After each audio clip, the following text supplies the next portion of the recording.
Hey everyone, ready for something different? Like, those typical productivity tips? We're going beyond those. Deeper. Exactly. We're doing a deep dive into this article called Hidden Tips to Increase Productivity. It's basically like the best bits from 20 productivity books all in one place. Really interesting stuff. Right. And you'll be surprised by some of the advice. We'll be talking about things like being more agile and how making time for yourself can actually help you get more done. It's not what you usually hear about productivity. I know. It even says right off the bat, you're probably already doing the basic stuff like time blocking, SMART goals, all that. But then it gets really interesting talking about ditching the whole always be productive mindset. Yeah, it's like you don't always have to define yourself by how much you're getting done. Some companies, though, they seem to only care about what you produce. The article even mentions that. But, just focusing on results can actually backfire. Burnout. Totally. I've been there. Yeah. Trying to check everything off my to-do list and just ending up more stressed. It happens. Sometimes you need to step back, give yourself a break, and hey, it's okay to ask for help too, Right. So it's not about being some kind of productivity machine. And that actually leads perfectly into the next tip. It's about staying agile. The article puts it. How's that? Like you're navigating a big project, there are always going to be roadblocks, and sometimes you need to be flexible, find a different way to reach your goal. Yeah, it's about adapting, right? Mhm. Like, think of it like playing basketball. You have to react to what the other team is doing, You can't be stuck on just one plan. I like that. It makes me think of this time I was working on a presentation and I just hit a wall. I just couldn't come up with anything new. So I switched gears, did some other stuff, and then when I came back to the presentation, the ideas just flowed. Exactly. The key is to know yourself, right? Figure out when you're most creative or when you're better at just doing the routine tasks. Oh, for sure. I'm a morning person, but if I try to do anything creative after like 3 p.m., it's just no way. There you go. So work with your energy, not against it. Don't be afraid to change things up. Speaking of change, the article also talks about thinking outside the box, challenging the status quo, especially when people are stuck in that we've always done it this way mentality. Right. Routine can be comfortable, but sometimes it's good to question things. You might find a better way. But it's not enough to just complain, the article says. If you want to change something, you have to have a solution, an alternative, and evidence to back it up. Exactly. Show them how a new way could be better. Maybe even try it out on a small scale first. Right. So this next one really made me think. It's about how focusing on your personal life can actually make you more productive. It even says, quote, "The point of being efficient at work is to make time for your life outside of work." It's easy to forget that, We get so caught up in work, but it shouldn't be everything. Totally. It can even start to affect your work if you're not taking care of yourself. Absolutely. So the article gives us a couple of things we can actually do about this. Okay, like what? First, try to work for companies that are flexible with their hours. Right. And it's not just about the hours, it's about the culture. Does the company respect that you have a life outside of work? Yeah, good point.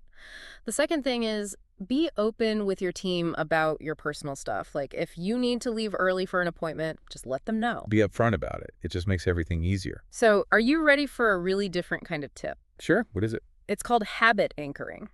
Sounds kind of complicated, but it's not really. I'm listening. It's like this.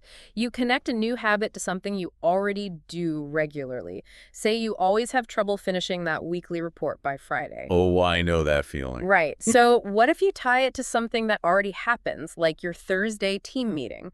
Right after the meeting, bam, you work on the report. That's smart.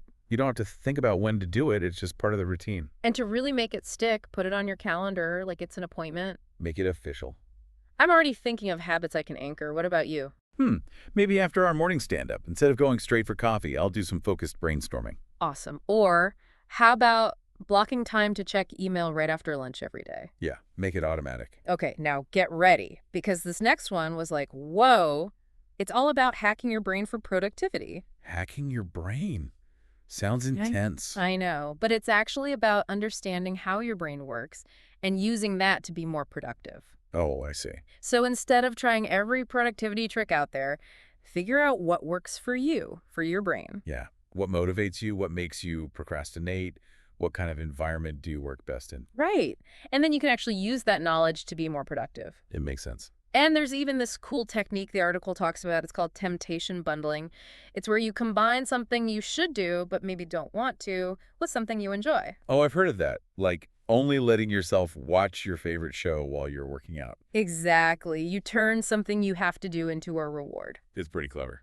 Okay, so we've learned a lot, but the article ends on one really important note.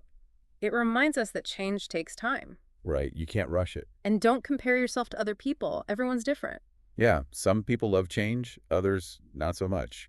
Just find what works for you. What feels good and isn't too overwhelming. Exactly. Small steps can make a big difference. Small but steady. That's the key. Wow, so many great ideas, right? I mean, it really feels like a totally different way of thinking about productivity. Yeah, the article doesn't just give you a list of tips. It helps you figure out a whole new approach. Totally. And it emphasizes how important it is to find what works for you, like your own personality, how you like to work. Exactly. Not every tip is going to be right for everyone, right? No way. You might need to mix and match or even just say, nope, that one's not for me.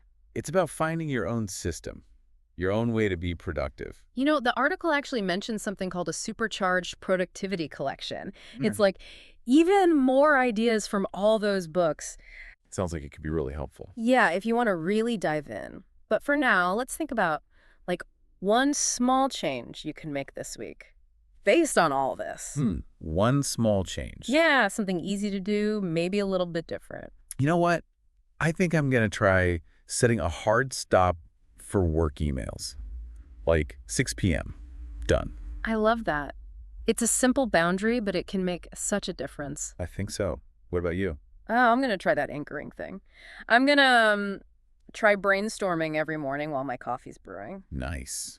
Get those creative juices flowing. Exactly. And that's really what we're going for here, right? Taking control of our productivity, not letting it control us. It's about finding a way to work that feels good, that works for you for the long haul. Yeah, it's a journey. Exactly. So as you go about your week, remember these tips. Try some stuff out, play around a little, see what works for you. Who knows? You might discover a whole new way of working that you love. And if those small changes make you want to learn more, maybe check out that supercharged productivity collection.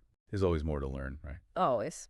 Okay, that wraps up our deep dive into unconventional productivity. We hope you found it useful, maybe even a little bit inspiring.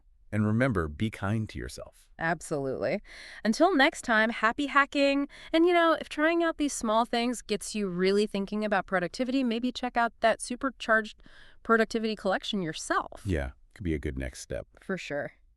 All right, until next time, happy hacking, everyone. We hope you found some new ways to, make work for you. Yeah, find what works for you and go make it happen.